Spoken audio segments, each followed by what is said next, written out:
Ekalavya was the son of a tribal chief called Hiranyadhanus. They were forest-dwelling hunters in the forest of the kingdom Hastinapur. He was the young prince of Nishad. Ekalavya was a brave and handsome boy. Due to his personality, he was loved by all. But there was something which troubled him.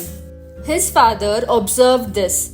More than once, he found his son lost in the deep ocean of thoughts while the other boys of his age enjoyed the pleasures of hunting and playing in the forest. His father then asked Ekalavya, "Why are you so unhappy, dear son? Why don't you join your friends? Why are you not interested in hunting? Is there any trouble?" "Father, I want to be an archer," replied Ekalavya. "I want to become a disciple of the great Guru Dronacharya, the great tutor of archery in Hastinapur. His Gurukul is a magical place where ordinary boys are turned into mighty warriors." His father went silent after hearing this. Unlike the other boys of his tribe who were happy being mere hunters, Ekalavya wanted to become a great archer. When Ekalavya saw his father silent, he continued, "Father, I know that we belong to the hunting tribe, but I want to be a warrior. Oh father, I don't want to be a mere hunter like other boys. So please allow me to leave home and become the disciple of the great master Dronacharya." Guru Dronacharya was a legendary and illustrious teacher of the Mahabharat era. He taught royal princes of both the clans, Pandavas and Kauravas. It is his teachings which made all his disciples from both the princely clan masters of the arts related to warfare. Ekalavya's father was troubled, for he knew that his son's ambition was not an easy one. But the chief was a loving father and he did not want to refuse his only son's wish. So, the kind man gave his blessings and sent his son on his way to Drona's Gurukul. Ekalavya set on his way. Soon he reached the part of the forest where Drona taught the princes of Hastinapur.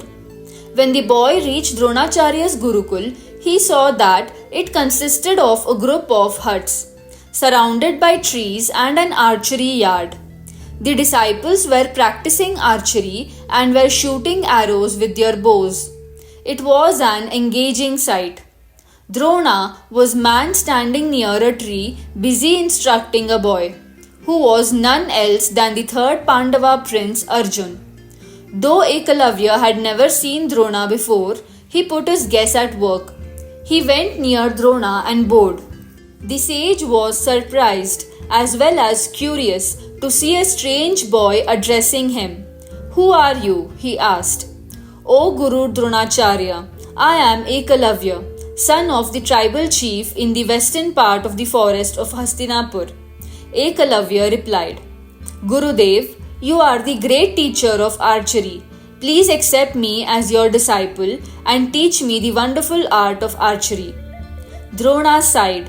He said, "If you are a tribal hunter, you must be a Shudra, the lowest social community according to the Vedic caste system. Being a Brahmin, the highest caste in the kingdom, I cannot teach a Shudra boy." "And he is also a royal teacher," interrupted Prince Arjun. "Our Guru has been appointed by the king to train us, the princes and the highborn. How dare you come inside the Gurukul and seek him? Leave, now," he spat out, looking enraged that Ekalavya had disturbed his practice. He looked at Drona for some kind of support, but the sage remained silent. The message was loud and clear. Dronacharya also wanted him to leave. He refused to teach him. The innocent tribal boy was deeply hurt by Drona's refusal to teach him. "It's not fair," he thought miserably. "God has given knowledge to all, but man alone differentiates his kind." Ekalavya was disheartened when he was rejected by Dronacharya because of an old tradition where the Brahmin Guru was not allowed to teach Shudras or Adivasi. Ekalavya still didn't give up.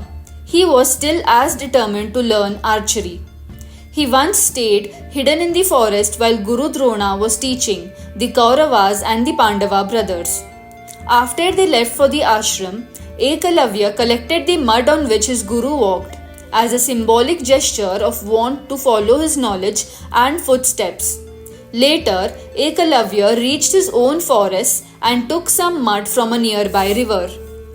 He made a statue of Dronacharya out of the mud which he collected and selected a secluded place in the forest to place it under a big old well-grown tree.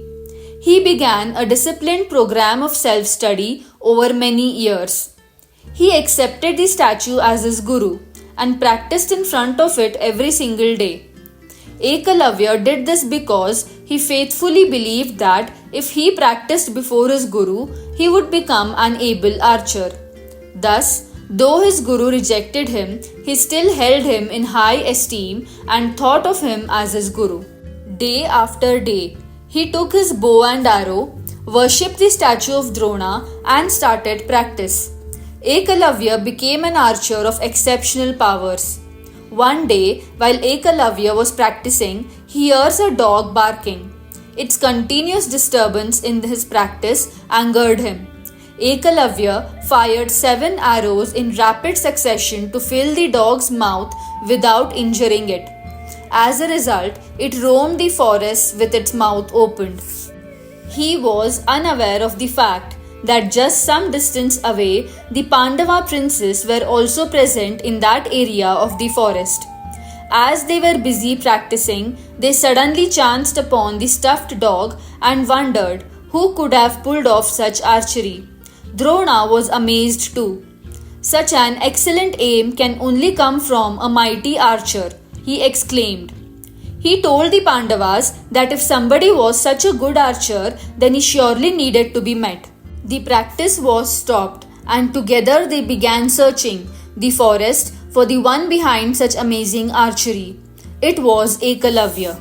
Your aim is truly remarkable, Drona praised Ekalavya and asked, From whom did you learn archery? Ekalavya was thrilled to hear Drona's praises. How surprised he will be if he told Drona that he, in fact, was his guru. From you, my master. You are my guru, Ekalavya replied humbly. Your guru? How can I be your guru? I have never seen you before. Drona exclaimed in surprise. But all of a sudden, he remembered something. He remembered about an eager boy who had visited his Gurukul several months ago. Now I remember, said he. Are you not the same hunter boy whom I refused admission in my Gurukul some months back? Yes, Gurudev, replied the boy. After I left your Gurukul, I came home and made your statue and worshipped it every day. I practiced before your image. You refused to teach me, but your statue did not. All thanks to you, I have become a good archer. Drona was shocked as well as angry. He could not let Ekalavya use the knowledge gained from him to be used for a different kingdom. He came up with a plan. Where is your Guru Dakshina? You have to give me a gift for your training, the sage demanded. He had finally found a way to make Ekalavya suffer for his disobedience.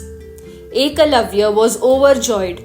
A Guru Dakshina was the voluntary fee or gift offered by a disciple to his Guru at the end of his training. O Guru Dronacharya, I'll be the happiest person on earth to serve you. Ask me anything and I will offer it to you as my Guru Dakshina, he said. I might ask something you don't like to give. What if you refuse the Dakshina I want? Drona asked cunningly. Ekalavya was shocked. It was considered a grave insult and a great sin if a Guru's Dakshina was refused. No, how can I, teacher? I am not that ungrateful. I'll never refuse anything you ask. Gurudev, promised the unsuspecting boy. Drona did not wait anymore.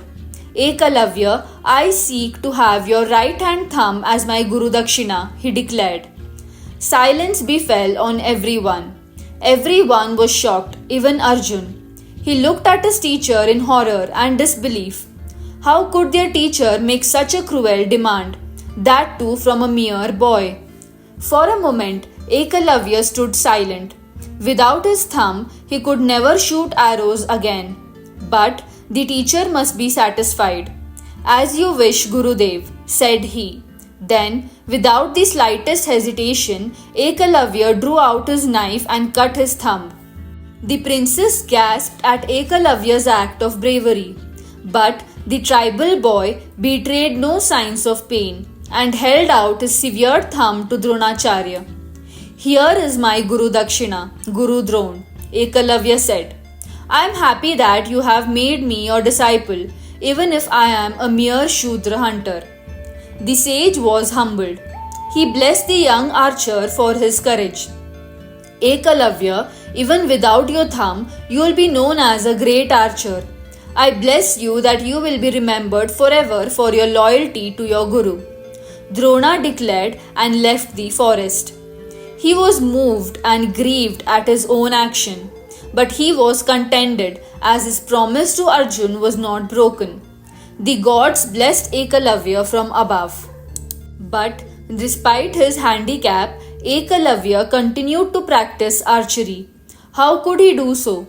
When one is dedicated, one can make even mountains bow.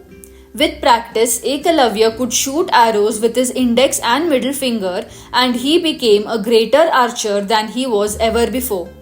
His renown spread far and wide. When Drona came to know this, he blessed the boy silently and begged for divine forgiveness. And true to Drona's blessing, Ekalavya is still praised as the most loyal and brave student in the epic of Mahabharata. Thank you so much for watching the video. Kindly subscribe to my channel for more such interesting content.